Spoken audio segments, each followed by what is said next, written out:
Hello दोस्तों, मैं श्रवण कुमार आपका एक बार फिर से स्वागत करता हूं आपके अपने YouTube चैनल उज्जवल क्लासेस पे। आपने पिछले भाग में पढ़ा समास की परिभाषाएं। अब इस भाग में पढ़ेंगे अपन समास के भेद। कौन कौन से समास के भेद होते हैं और उनको कैसे अपन लर्न कर सकते हैं। तो चलिए देखते हैं। सबसे पहले अपन समझेंगे समास के कौन कौन से प्रमुख भेद होते हैं। तो चलिए,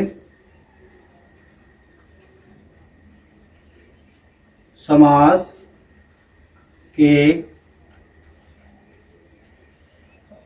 प्रमुख भेद। समास के प्रमुख भेद कौन कौन से हैं? समास के प्रमुख भेद तो चलिए जानते हैं। समास के मुख्यतः 6 भाग होते हैं। कौन कौन से? 6 प्रकार होते हैं। तो उनको अपन एक डायग्राम से समझते हैं। देखिए, समास जो पहला होता है वो होता है अव्ययी भाव। अव्ययी भाव समास। दूसरा होता है वो होता है तत्पुरुष।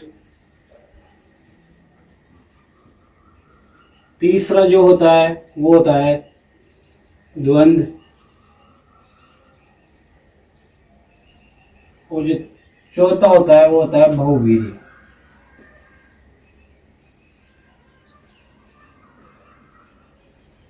ये मुख्य 4 प्रकार के समास होते हैं। मैंने कहा 6 भाग होते हैं। वो जो 2 होते हैं कर्मधारय और द्विगु समास, वो आपके तत्पुरुष समास में आता है। वो उनको अपन आगे जानेंगे। देखिए, पहले जो अव्ययी भाव समास होता है या अव्ययी भाव जो समास होता है उसके भी 2 पद होते हैं।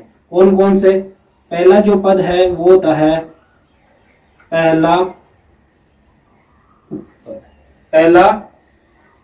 पहला पद होता है पहला पद अव्ययी। और जो दूसरा होता है वो होता है पहला पद नाम पद। ये भी आपको मैं समझाऊंगा कैसे होते हैं। इसके बाद जो है तत्पुरुष समास। इसके कई प्रकार होते हैं। मतलब इस समास में कई समास और होते हैं। तत्पुरुष एक समास है और इसी से मिलकर बाकी और बने हुए होते हैं। उनको अपन समझेंगे। देखिए, पहला होता है लुप्त। इसके बाद में दूसरा होता है अलुक।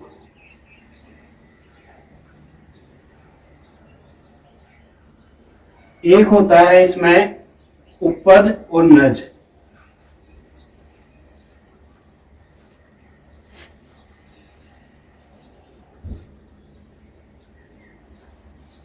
और इसके बाद जो आपके होते हैं लुप्त पद।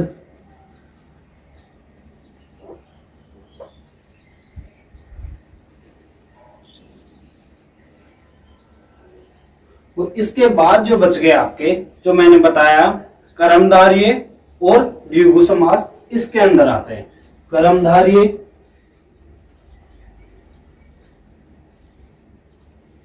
और द्विगु।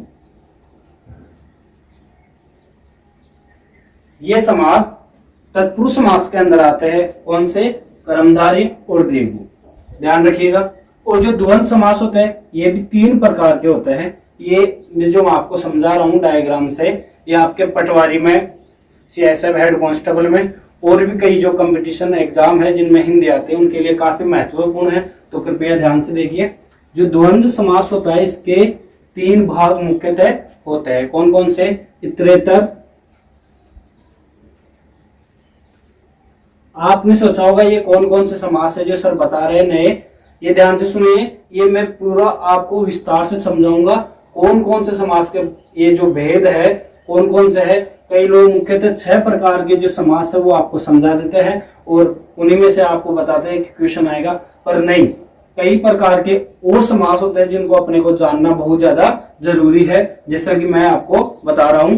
तो चलिए, इसके बाद जो द्वंद्व में दूसरा होता है वो होता है समाहार। और इसका एक और भाग होता है वो होता है आपका विकल्पक।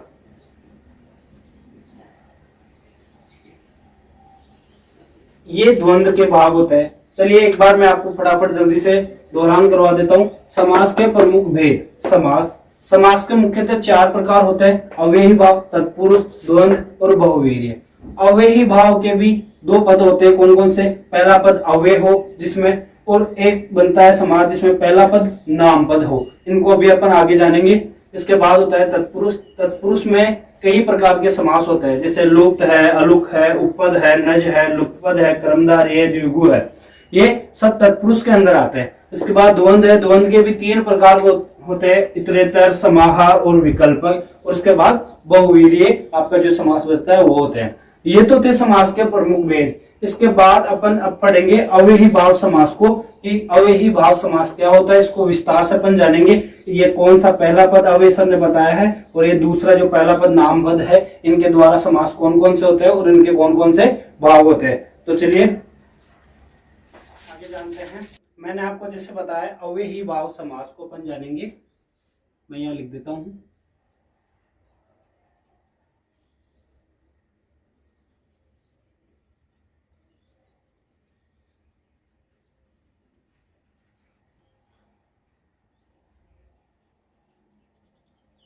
अव्ययी भाव समास, इसको अंग्रेजी में बोलते हैं एडवर्बल कंपाउंड।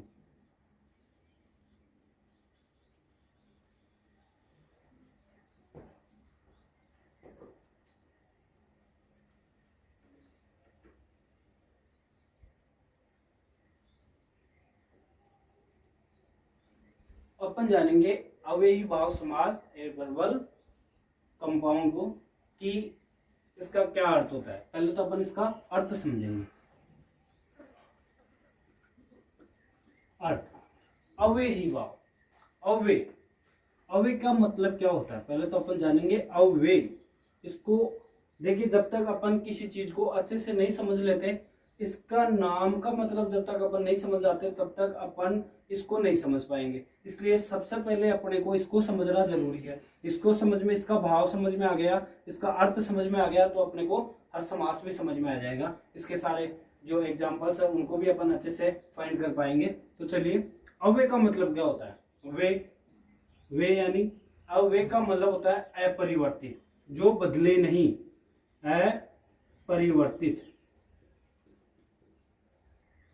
अपरिवर्तित जो होता है उसको अव्यय बोलते हैं। जो बदले न, एक जैसा रहे हमेशा, उसको अव्यय बोलते हैं। मतलब जिसका रूप बदले नहीं, अपरिवर्तित रूप हो जिसका, उसको अव्ययी भाव समास कहते हैं।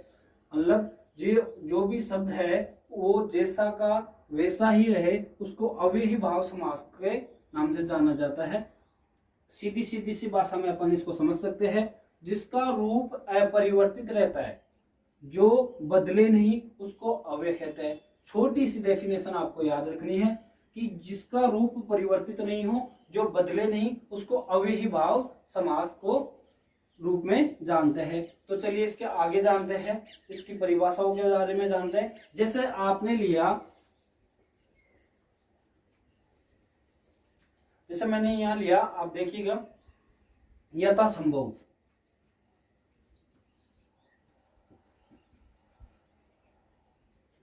प्रतिदिन, ये जो 2 मैंने शब्द लिए हैं, यथासंभव और प्रतिदिन, इसमें जो ये आपका पहला पद ये आ रहा है, यथा और प्रति, ये आपके अव्ययी शब्द है। अव्ययी शब्द है, ध्यान रखिएगा। अव्ययी भाव समास में जो पहला पद आता है वो ज्यादातर उपसर्ग से भी मिलकर बने होते हैं, ठीक है। और कोई विशेषता ऐसे शब्द होते हैं जिनमें परिवर्तित नहीं किया जा सकता, अपरिवर्तित रहते हैं। देखिए, जो मैंने आपके लिया 2 शब्द लिए, आपके लिए 2 शब्द लिए, यथासंभव और प्रतिदिन। इसमें यथा और प्रति, ये जो 2 शब्द है, ये क्या होता है, इनमें अपरिवर्तित रहते हैं, ठीक है। और बाकी जो संभव और दिन, इनका समास वगैरह करने पे इनका भाव भी एक जैसा ही आता है। और इनका दोनों का जो संभव और दिन का जो अर्थ है वो भी यथा और प्रति की तुलना में क्या है, प्रधान है। इसलिए यहाँ अगर जैसे यथा संभव है, इसका अगर अपन समास विग्रह करेंगे तो इसका समास विग्रह होगा ससंभव हो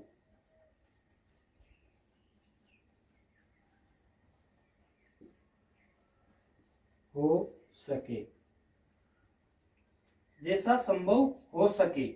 ठीक है, तो यथासंभव, इसमें जो यथा है ये जैसे के रूप में भाव दे रहा है, जैसा संभव हो सके मतलब इसमें कोई परिवर्तन नहीं हुआ। यथासंभव और जैसा संभव हो सके, इसका समास विग्रह करने पर भी ये अपरिवर्तित रूप में ही है, इसलिए इसको अव्ययी भाव समास के लिए जाना जाता है।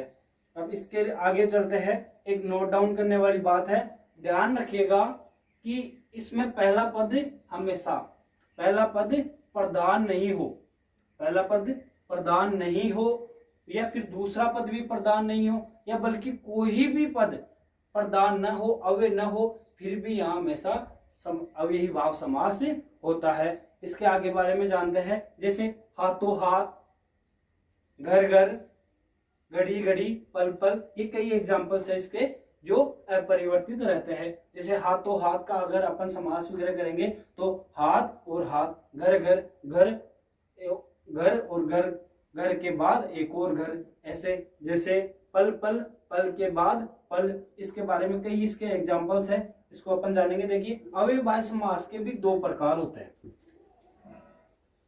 अब आपने अभी तक तो जाना अव्ययी भाव समास को, अब जानिए अव्ययी भाव समास के भी दो प्रकार होते हैं। वो कौन कौन से हैं उनको देखते हैं। अव्ययी भाव समास,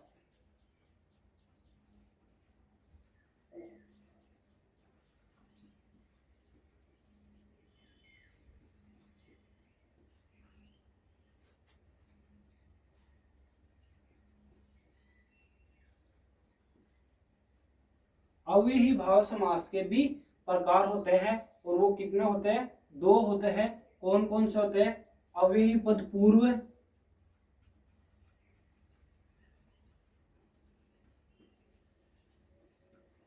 अव्ययी पद पूर्व, और इसके अलावा जो दूसरा होता है वो होता है नाम पद पूर्व।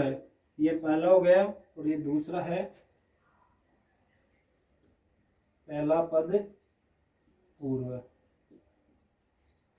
मतलब जिसमें वो एग्जाम्पल्स जिनमें पहला पद अव्ययी हो, अपरिवर्तित हो, और जिसमें पहला पद पूर्व है,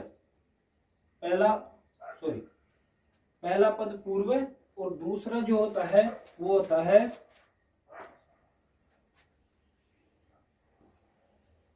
पहला नाम पद, नाम पद पूर्व। नाम पद मतलब जो एग्जाम्पल्स होते हैं जिनमें पहला पद अव्ययी हो, मतलब जो अपरिवर्तित हो, और जिसमें एक नाम पद हो। नाम पद को भी मैं आपको आगे समझाऊंगा कैसे। तो पहले अपन पहले वाले को समझते हैं, अव्ययी पद पूर्व को समझते हैं।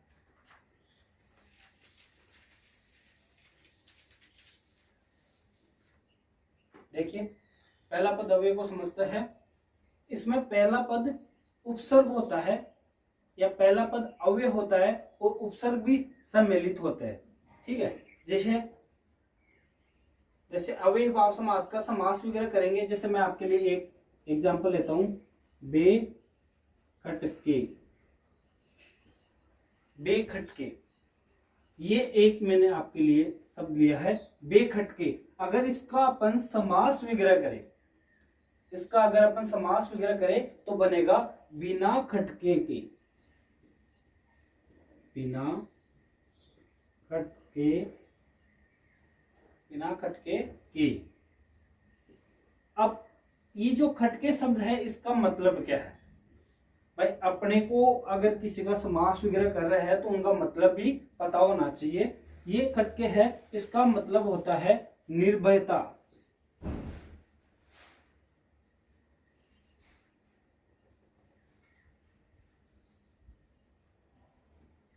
निर्भयता, डर, निर्भयता, डर।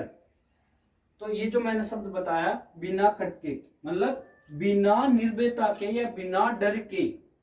बेखटक एक शब्द था, उसका अगर अपन ने समास विग्रह किया तो मतलब निकला बिना खटके या बिना डर के या बिना निर्भयता के, मतलब अर्थ भी वही आ रहा है। समास विग्रह किया अपन ने तो इसका अर्थ भी वही आ रहा है।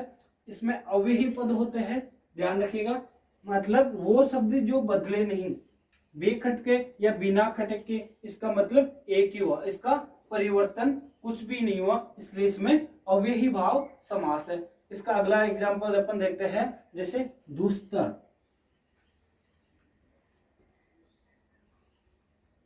दुस्तर शब्द है, दुस्तर मतलब इसका अर्थ है जिसको तैरना कठिन हो। इसका समास विग्रह करेंगे, जिसका तैरना कठिन हो, जिसका तैरना कठिन हो, जिसका तैरना कठिन हो, दुस्तर। अब जो दुस शब्द है, दुस इसका मतलब क्या है? दुस का मतलब क्या है? पहले तो अपन इस शब्द का मतलब जानेंगे। दुस का मतलब क्या होता है? दुस का मतलब होता है कठिन। क्या होता है? कठिन। और तर का मतलब तैरना। तो मतलब दुस्तर, दुस यानी कठिन और तर यानी तैरना, जिसका तैरना कठिन हो। अगर इस शब्द का अपन ने समास विग्रह किया तो अपने को इसका अर्थ भी अपरिवर्तित ही मिल रहा है, इसमें कोई परिवर्तन नहीं हुआ। दुस्तर या जिसको तैरना कठिन हो, एक ही बात है। अगर अपन ये कहे कि जिसको तैरना कठिन हो, उसको एक शब्द में अपन ने कह दिया दुस्तर, उसमें क्या हो गया? अव्ययी भाव समास हो गया। अर्थात अपन को एक ही परिभाषा निकल के आती है, वे शब्द या वे समास जिनमें कोई भी परिवर्तन नहीं हो या कोई अपरिवर्तित रहे, बिना बदले, तो उनमें हमेशा अव्ययी भाव समास होता है। ये ध्यान रखिएगा। और एग्जांपल देखते हैं, चलिए।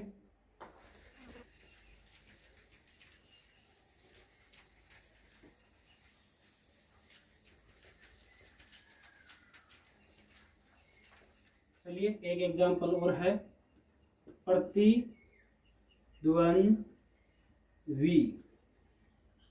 ध्यान रखिएगा, प्रतिद्वंद्वी। इसमें मैंने दोनों दे को आधा लिया है, ये समझ सोचना कि गलत लिखा है।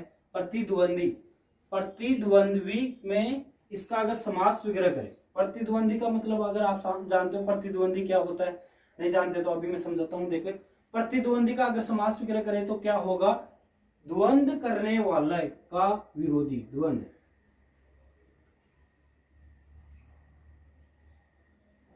द्वंद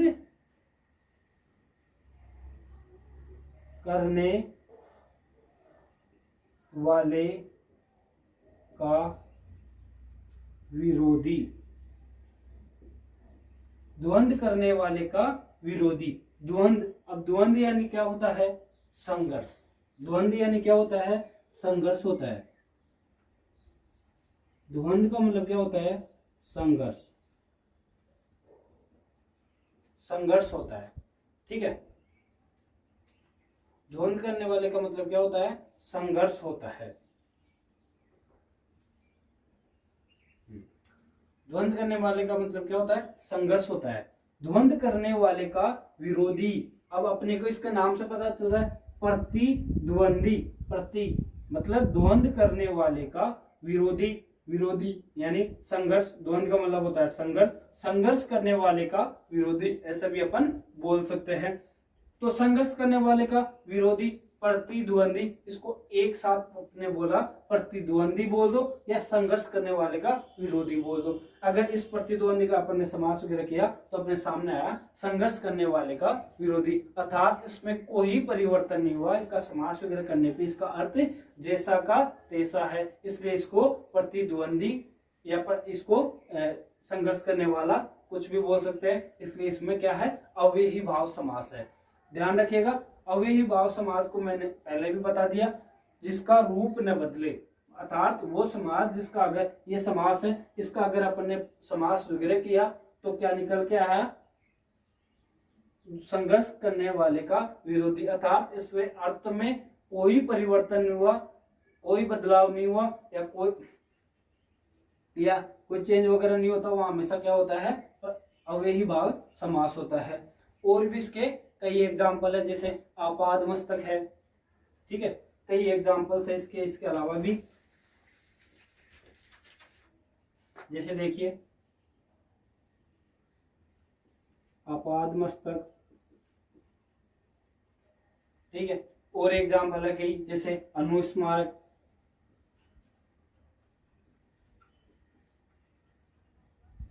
और भी कई एग्जाम्पल है, जैसे भरपेट, और भी है निमंत्रण,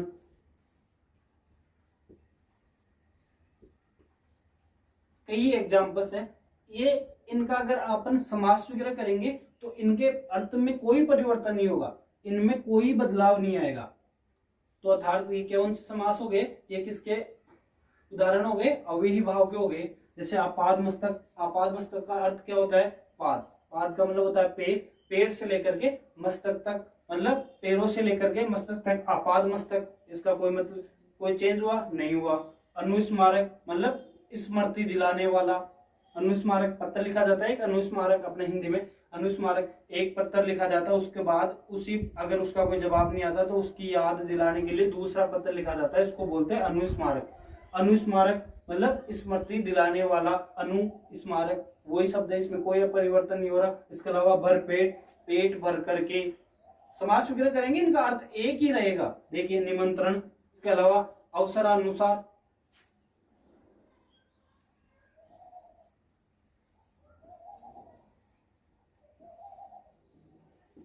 आदि कई एग्जाम्पल्स इसके, अवसर अनुसार, अवसर के अनुसार, कई इसके उदाहरण है। अब अपन जानेंगे कौन कौन से उपसर्ग है जो अव्ययी भाव में काम आते हैं। चलिए देखिए, देखिए कौन कौन से जो उपसर्ग है इसमें काम आते हैं। जैसे यथा, अनु, वे, इसके अलावा भी कई है, नी,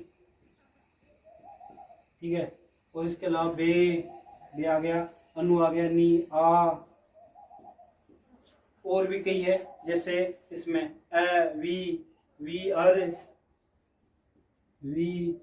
अर, कई जो जितने भी लगभग इसके वो उपसर्ग है वो इसके अव्ययी भाव में काम आते हैं, मतलब इनका अर्थ जैसा का वैसा ही रहता है। ये शब्द के पहले आते हैं और उसका अर्थ हमेशा एक ही रहता है। इसके अलावा भी कई है, जैसे भर, जैसे भर पेट आया था, अभी भर, भर के पहले लगता है, पेट के पहले भर है। इसके अलावा अति है, और भी कई है, ला, दर, जैसे दर, ला आदि कई शब्द है। इसके अलावा दू, कई उपसर्ग है जो शब्द के पहले लग करके उसको अव्ययी बना देते हैं, अर्थात ये वो है जिनका पहला पद अव्ययी होता है, इनमें कोई परिवर्तन नहीं होता। होता है क्या, उपसर्ग में कोई परिवर्तन नहीं होता। जैसा कि आप जानते हो कि उपसर्ग में कोई परिवर्तन नहीं कर सकते अपन, कोई भी शब्द के आगे उपसर्ग लगता है तो उनमें कोई परिवर्तन नहीं कर सकते। इसलिए मेरी जो पहली परिभाषा थी कि पहला पद क्या हो, अव्ययी हो, तो जहां अव्ययी भाव समास होता है। इसके अलावा मैंने दूसरा बताया था नामपद, पहला नामपद हो तो उसको अपन नामपद, पहला पद नामपद। अब ये नामपद क्या होता है, अपने पहला पद अव्यय तो जाना कि वे शब्द जिनका पहला शब्द अव्यय होता हो अर्थात अपरिवर्तित होता हो, और इसके अलावा दूसरा है नामपद। ये नामपद क्या है, अगर आपने नहीं जाना हो तो अच्छे से जानना। नामपद इनमें क्या होता है, उपसर्ग एवं क्या होता है, पहला पद अव्यय व उपसर्ग न हो करके, लिख देता हूं मैं, पहला पद अव्यय व उपसर्ग न होकर संज्ञा या विशेषण शब्द होता है।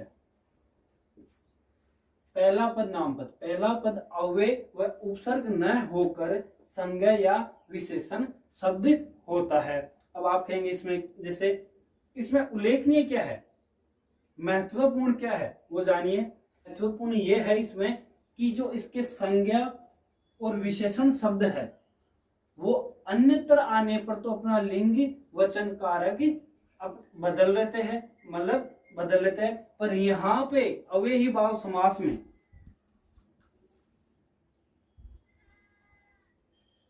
अव्ययी भाव समास में आने पर क्या होता है, इनमें कोई भी बदलाव नहीं होता या स्थिर रहते हैं।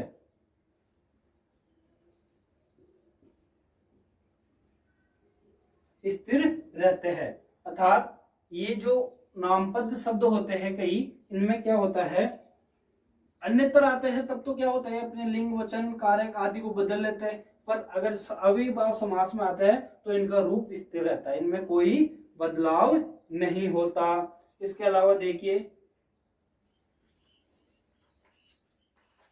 इनका जो समास वगैरह है वो भी कुछ भिन्न तरीके से होता है। कैसे, देखिए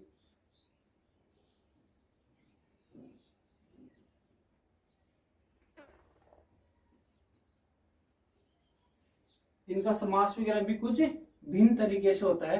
कैसे, चलिए जानते हैं। जैसे मैंने लिखा यहाँ, पहला एक एग्जांपल लेता हूं मैं आपके लिए, मंद मंद।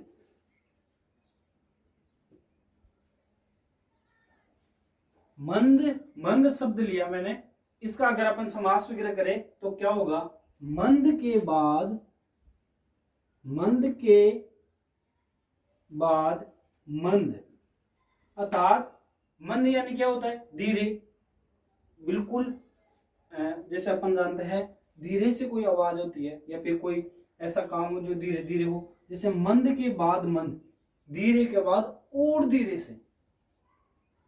तो इसमें कोई बदलाव हुआ, के बाद का क्या हुआ, इसमें लोप हो गया। जैसे मंद मंद, मंद के बाद मंद, इसमें लोप होने पे तत्पुरुष समास में समझ लेना, उसमें और अथवा आदि का लोप होता है। ठीक है, देखिए मंद मंद, मंद के बाद मंद, मतलब मंद के बाद मंद की आवाज आने को क्या बोलते हैं, अर्थात या ऐसे बोले कि मंद के बाद पुनः मंद की आवाज आना। ठीक है, तो इसमें और इसमें कोई परिवर्तन नहीं हुआ, यह नामपद है, इसमें कोई उपसर्ग नहीं आ रहा।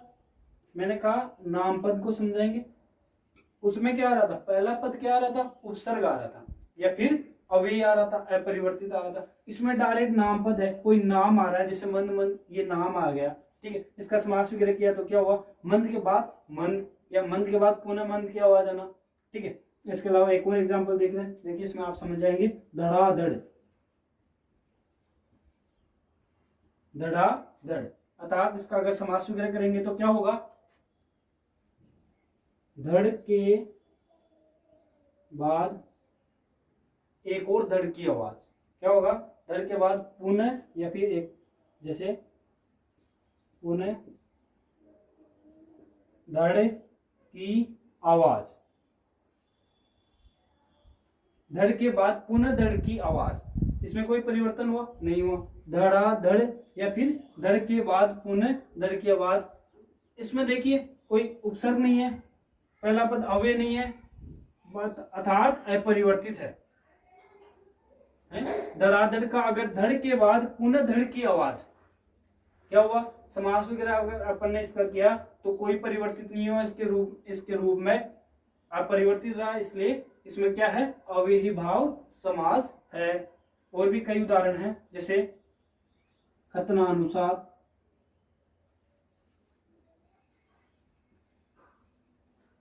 कथनानुसार है, इसके अलावा घर घर है, इसके अलावा जैसे सुना सुनी है, कई ऐसे शब्द है।